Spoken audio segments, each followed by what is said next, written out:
Вы смотрите информационную программу «Итоги дня». С вами Дарья Короленкова. Здравствуйте. Расскажу о самых заметных событиях уходящего дня. Вначале коротко о темах. В Якутске завершилось пленарное заседание ЛТУМЭНа. Всего в повестку включены 29 вопросов. Узнаем, какие проблемы и вопросы затронули депутаты. В Якутском республиканском кожно-неврологическом диспансере открылся центр генных дерматозов. Узнаем подробности о направлении. В Якутске подвели итоги регионального чемпионата профессионального мастерства среди лиц ОВЗ «Обилимпикс». Узнаем, кто победил. В Москве состоялась встреча главы республики Асена Николаева и министра культуры России. Особое внимание на встречу было уделено завершению строительства объектов культурной инфраструктуры.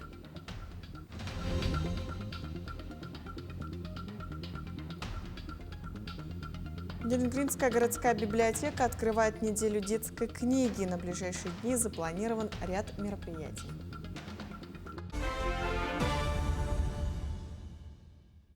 В Якутске завершилось пленарное заседание ЛТУМЭНа. Всего в повестку включили 29 вопросов, в числе первых рассмотрены кадровые. Так, в ходе заседания принято решение о подтверждении полномочий нового народного депутата Вячеслава Куличкина. Помимо этого рассмотрены вопросы о досрочном прекращении полномочий двух депутатов. Мандатная и регламентная комиссия приняла решение о прекращении полномочий народного депутата Александра Иванова в связи с его включением Минюстом России в реестр иноагентов. Кроме того, депутаты поддержали проект восстановления о досрочном прекращении полномочий депутата Владимира Поскочина. Основанием стало вступление в законную силу обвинительного приговора суда. В 2024 году был принят закон, в котором сказано то, что лицо, находящееся под иностранным влиянием, тоже не имеет права быть в составе органов публичной власти. По Иванову это решение Министерства юстиции Российской Федерации о включении его в реестр иноагентов. По депутату Поскочину он осужден по соответствующим статьям, которые тоже дают основания о его лишении депутатских полномочий. Также в рамках пленарного заседания прошел правительственный час, затронувший социальную сферу. О мерах по борьбе с бедностью в Якутии рассказал Георгий Степанов. По его словам, показатели работы проектного офиса выполнены на 72%. Среди ключевых проблем – уровень и дифференциация оплаты труда, а также размер прожиточного минимума. Подчеркнута необходимость корректировки методики его расчета с учетом климатических условий и транспортной доступности региона. Также обсуждались вопросы повышения зарплат для отдельных категорий специалистов, демографической ситуации, поддержка многодетных семей. По бедности я задал вопрос, который мне задают люди в районах республики. Он касается дифференциации оплаты труда. С учетом того, что у нас МРОТ вырос за последние годы, буквально за 3 года, на 68% в Якутии, то уровень заработной платы неквалифицированного работника, например, уборщиц, грузчиков, он приравнялся к уровню оплаты труда высокоспециализированных кадров, юристов, бухгалтеров, инженеров по медоборудованию. И я считаю, что это неправильно. На парламентских слушаниях также приняли законопроект о введении полного запрета розничной продажи алкоголя в селе Андрюшкино Нижнеколымского района. Также утверждены представители общественности в квалификационной коллегии судей республики. Отдельное внимание депутаты уделили отчету о работе Счетной палаты республики за прошлый год. Ведомство осуществляет внешний контроль за расходованием средств государственного бюджета региона, а также проводит проверки на муниципальном уровне. В целом депутатский корпус принял положительный отчет Счетной палаты республики. Почему? Потому что они проводят действительно системную работу. Сегодня, как сказала председатель Счетной палаты Алена Афанасьевна Федорова, они стараются делать также и анализ бюджетных расходов для того, чтобы при принятии в целом государственного бюджета республики Саха-Якутия мы учитывали позицию. Делают очень большую аналитику. В этом смысле они помогают и Минфину республики, и правительству республики, и нам, депутатскому корпусу. Поэтому мы благодарим вообще всех аудиторов Счетной палаты. Угольная отрасль в центре внимания. В Москве состоялось заседание комиссии Государственного совета по направлению энергетика под представительством главы Якутии Айсена Николаева. Во встрече участвовал министр энергетики России Сергей Цивилев. Эксперты отметили, что нужно реконструировать угольную генерацию по всей стране с переходом на современные экологически чистые технологии. Для этого необходимо организовать серийное производство оборудования на отечественных заводах. Отдельное внимание уделили развитию малой угольной генерации для изолированных и труднодоступных территорий Дальнего Востока и Арктики. Важно не допустить существенного роста тарифов и цен на электроэнергию для граждан и промышленности. Угольные электростанции, безусловно, играют важнейшую роль в энергосистеме нашей страны, особенно для регионов Сибири и Дальнего Востока, где угольная генерация дает 42% энергоснабжения. В прошлом году, выступая на Восточном экономическом форуме, наш президент Владимир Владимирович Путин отметил важность развития угольной генерации там, где это экономически оправдано и целесообразно, с использованием современных технологий и соблюдением экологических требований. Для Сибири и Дальнего Востока, где большое количество сосредоточено угля, конечно же, вопрос получения электрической энергии из угля является одним из важнейших направлений в нашей деятельности. Я полностью поддерживаю, что вы ставите вопрос о применении использования новых и современных технологий для получения электрической энергии из угля. Полностью поддерживаем ваш подход с точки зрения производства турбин для России, для новых технологий получения электроэнергии из угля. Мы все эти направления поддерживаем и готовы ваши предложения очень внимательно рассмотреть. Росстандарт ввел в действие новый ГОСТ, устанавливающий требования к качеству социальных услуг. В нем прописаны четкие требования к персоналу организации в сфере соцобслуживания. Новый ГОСТ должен помочь обеспечить предоставление социальных услуг и социальной помощи на самом высоком уровне, отметили в Росстандарте. В сентябре вступит в силу четкая классификация кадров в учреждениях соцобслуживания. Персонал будет подразделяться на административно-управленческий, основной и вспомогательный. На страже здоровья якутян столицы республики продолжает работу кардиососудистый центр. Как врачи комплекса сохраняют наши сердца, узнаем в следующем сюжете. 8 этажей и 17 структурных подразделений от реанимации до реабилитации. Новый кардиососудистый центр работает меньше 5 лет, но уже успел принять около 80 тысяч пациентов. Теперь высокотехнологичную помощь можно получить, не покидая родной республики. Хирурги выполняют сложнейшие вмешательства от шунтирования до трансплантации. Благо позволяет оборудование. Здесь мы можем как открытые, так и закрытые эндоваскулярные операции выполнять. И эта операционная также оснащена системой внутрисосудистого УЗИ Волкана, которая полностью интегрирована у нас в стол операционный. И здесь мы можем также благодаря этому оборудованию увидеть калибр сосуда, тем самым очень детально подобрать как раз размер стентов. Врачи консультируют и дистанционно. Например, практикуют теле-ЭКГ. Жители самых отдаленных уголков проходят процедуру на местах и могут оперативно услышать мнение ведущих специалистов. Также были внедрены новые технологии по интерпретации электрокардиограмм с 65 медицинских организаций республики. И второе экспертное мнение при экстренных состояниях, которые фиксируются на машинах скорой медицинской помощи. Кардиососудистые заболевания – ведущая причина смертности во всем мире. Благодаря работе центра случаи летального исхода среди якутян удалось снизить почти на 10%. И хотя цифры говорят сами за себя, все же самый важный показатель – благодарность пациентов. Я пока до сих пор работаю благодаря вот этому кардиоцентру. У меня был инсульт 5 лет назад. И вот я в этом отделении уже 4-й год лечусь.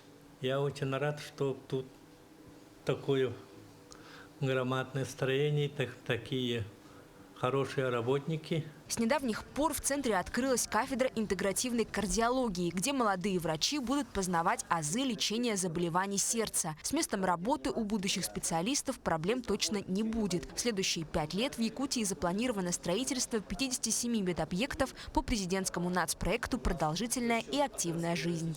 Эржена Гармаева, Илья Сыромятников, Якутск. Детям и взрослым с редкими заболеваниями кожи будут оказывать помощь лучшие специалисты республики. Так, в Якутском республиканском кожно-венерологическом диспансере открылся центр генных дерматозов. В центре будут делать своевременную диагностику, постоянное наблюдение пациентов. О начале работы расскажет Диана Антонова.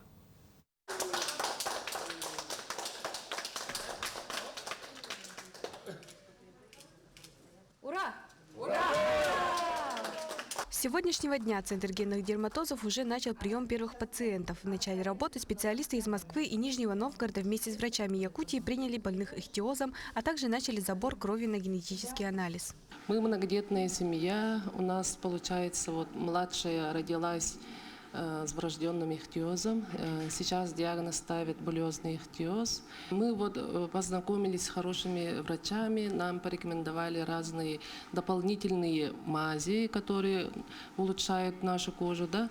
И также еще витамины рекомендовали. Также ежегодно мы через фонды «Дети-бабочки» ездим в Москву, проходим реабилитацию. Дерматологи центра будут принимать пациентов не только с редкими, но и с тяжелыми случаями хронических заболеваний, таких как псориаз или атопический дерматит. Ранее в других регионах России открылось 14 подобных центров, а планирование открытия такого кабинета в республике началось еще с прошлого года. Долгожданное открытие для нас. И это не просто подраздел. Это площадка, где наука, клиника и образование работают как единое целое. Мы рады стать частью большой общероссийской сети центров генных дерматозов. И я уверен, открытие нашего центра поможет нашим больным. Масштабная работа проводится при поддержке благотворительного фонда «Дети-бабочки». Более 15 лет организация занимается решением проблем пациентов с орфанными и хроническими заболеваниями кожи. Одним из основных направлений работы фонда является обеспечение больных медико-социальным сопровождением. Фонд «Дети-бабочки» работает над открытием и совершенствованием системы оказания медицинской помощи этим пациентам, над научными проектами, над проектами в сфере образования. Поэтому портрет современного орфанного ребенка с заболеванием кожи – это портрет активного малыша, который имеет возможность посещать детские сады, школы и быть социализированным абсолютно. Приезжие федеральные эксперты также обсудят с Министерством труда и соцзащиты республики работу проекта «Редкие женщины». Этот проект обеспечит сопровождение матерей пациентов. Диана Антонова, Виктор Дьячковский, Якутск. В России пока нет технической возможности выявлять по камерам водителей без полиса ОСАГО. Об этом сообщил официальный представитель МВД Ирина Волк. Она подчеркнула, что штрафы на основе фото и видеоматериалов применяться не будут. Сотрудники госавтоинспекции выявляют нарушителей только в ходе несения службы на дорогах. Она также рекомендовала водителям всегда иметь при себе реквизиты полиса. Предъявить сотруднику инспекции можно как бумажную копию, так и электронный документ. Экстренные службы в полной готовности. В Якутске прошли пожарно-тактические учения. Площадка стала городская больница номер 2 по улице Севастопольская. Насколько действия спасателей приближены к реальности, в материале Лилии Бурцевой. По легенде, учение возгорание произошло в конференц-зале на 3-м этаже из-за короткого замыкания аудиооборудования. Огонь быстро распространился, помещение заполнил густой дым. В таких условиях главная задача пожарных – оперативно найти и эвакуировать людей. Цель у нас состоит в том, что основная задача – это спасение людей. И также слаженность работы медицинского персонала и службы взаимодействия. К реальным условиям будет приближено то, как силы и средства будут следовать уже по повышенному рангу пожароработы. И также службы взаимодействия тоже полностью, в полном объеме будут работать, каждый свои задачи выполнять. К учениям привлекли более 40 сотрудников и 9 единиц техники. По сценарию площадь условного пожара составила 110 квадратных метров. В здании находились порядка 150 человек, пациенты и персонал. В ликвидации условно-чрезвычайной ситуации участвовали подразделения пожарно-спасательного гарнизона, а также сотрудники ГАИ, Росгвардии и полиции. Особое внимание уделено специфике таких объектов, как больницы.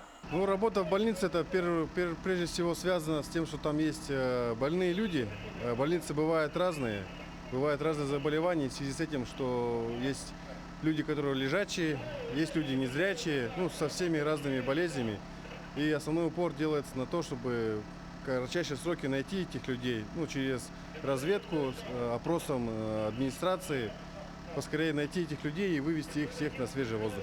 Такие тренировки – обязательная часть подготовки спасателей. Сначала все действия детально отрабатываются в теории, а затем на учениях, в условиях, максимально приближенных к чрезвычайной ситуации. Это позволяет пожарным действовать быстро, слаженно и эффективно при реальной угрозе. Лилия Бурцева, Семен Семенов, Якутск. Школьную программу в России полностью синхронизировали с заданиями ЕГЭ. Это решение направлено на снижение уровня тревожности выпускников, сообщил руководитель Института содержания и методов обучения Максим Костенко. Теперь образовательный процесс во всех школах страны выстроен по единому стандарту качества. Используются общие федеральные программы, учебники и поурочное планирование. Благодаря такой унификации знания школьников становятся системными. Кроме того, переход ученика в новую школу или переезд в другой регион больше не будет сопровождаться проблемами в программе. В Якутске подвели итоги регионального чемпионата профессионального мастерства среди лиц с ограниченными возможностями здоровья «Обилимпикс». Соревнования собрали практически в 1,5 раза больше участников, чем в прошлом году. Подробности узнавал Тимур Колмогоров. Порядка 500 школьников, студентов и специалистов из 50 учебных заведений региона стали участниками ежегодного чемпионата. На протяжении недели они показывали свои навыки и мастерство экспертам в 73 различных компетенциях, которых также стало больше с прошлого года. Я работаю и организатором, и экспертом как с начала нашей республики 2016 года. Обилимпикс разбивается региональный, потом это отборочные, и национальном участвуем все время. Да? Это очень вдохновляет, и очень много участников стало среди людей с инвалидностью и лиц ОВЗ. Да? И мне очень нравится компетенция, моя компетенция предпринимательства, потому что она стартовала, и все время победители были, в национальном участвовали, да? Даже многие потом открыли свое дело, толчок дал, стартап, как говорят, да? Айтал Антонов – один из призеров, принявший участие в Обилимпиксе впервые. Он занял 3-е место в компетенции «Мастер по обработке текста». Сам он отличник учебы, а кроме того разносторонняя личность. Айтал состоит в танцевальном ансамбле, играет на гитаре, занимается пауэрлифтингом и играет в теннис. На самом деле это было легко, просто времени не хватило. Надо написать текст, который дадут, а потом я обрабатываешь кантикулы, шрифт и так далее. Я очень рад, что поучаствовал в этом конкурсе и занял 3-е место. Я буду участвовать в следующем году.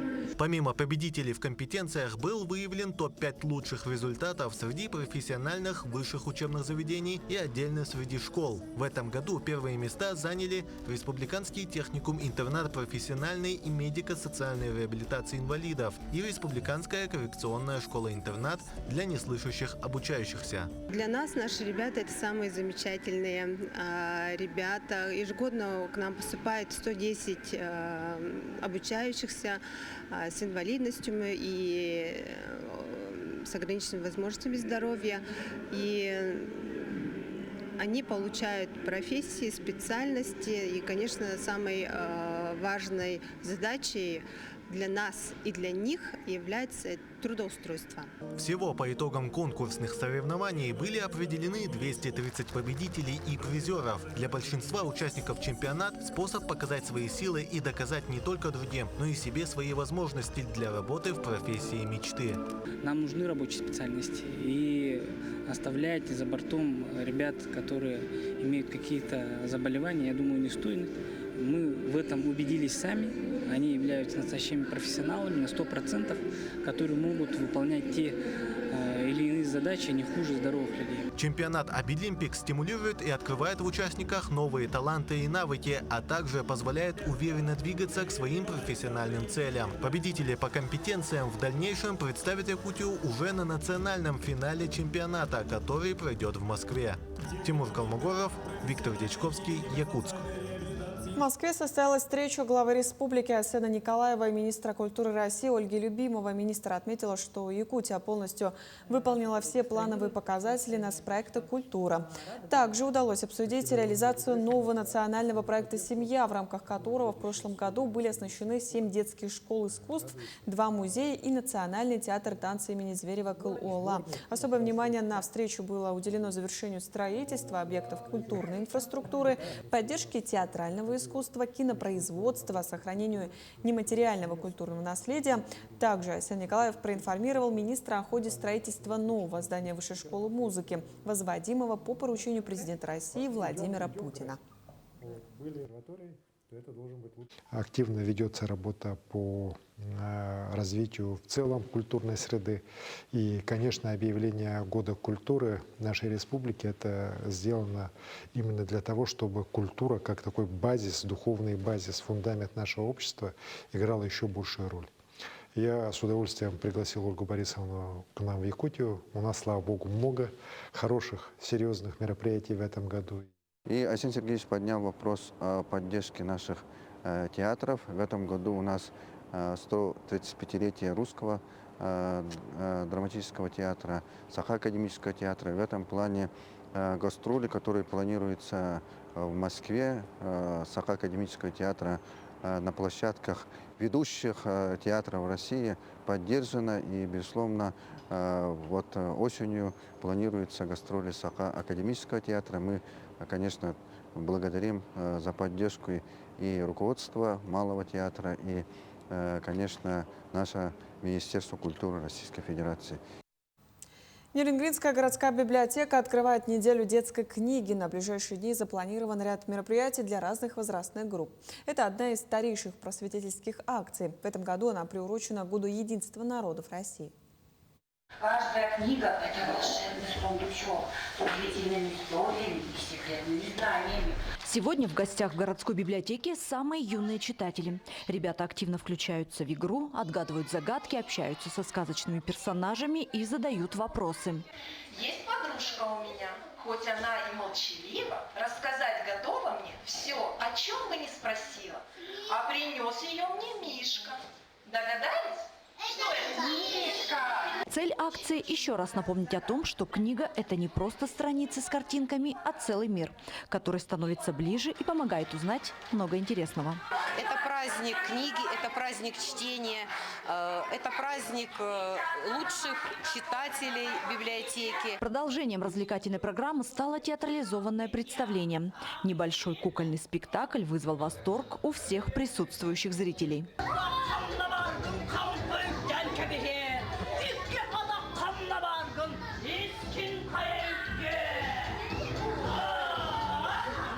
В рамках всероссийской акции «Неделя детской книги» в городской библиотеке пройдут различные мероприятия для самых маленьких читателей и для школьников. Дети посещают библиотеку всех возрастов.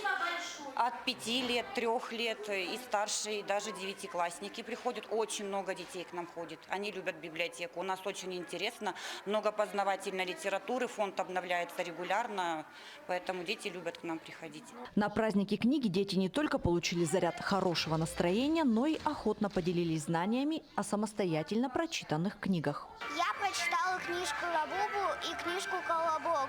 Я «Колобок» читала для своей младшей сестры, честно говоря. Но мама меня заставила, честно говоря. Ну, потом мне понравилась книжка, там книжка есть такая, как бы, у меня там большая книжка, много сказок. Мне больше всего нравится читать, Белоснежку. Акция «Неделя детской книги» является всероссийской. И в этом году к ней присоединятся более 20 тысяч библиотек по всей стране. Ирина Жданова, Захар Головин, Нерюнгри. На этом наш выпуск подошел к концу. Спасибо, что провели это время вместе с нами. Всего доброго и до встречи в эфире.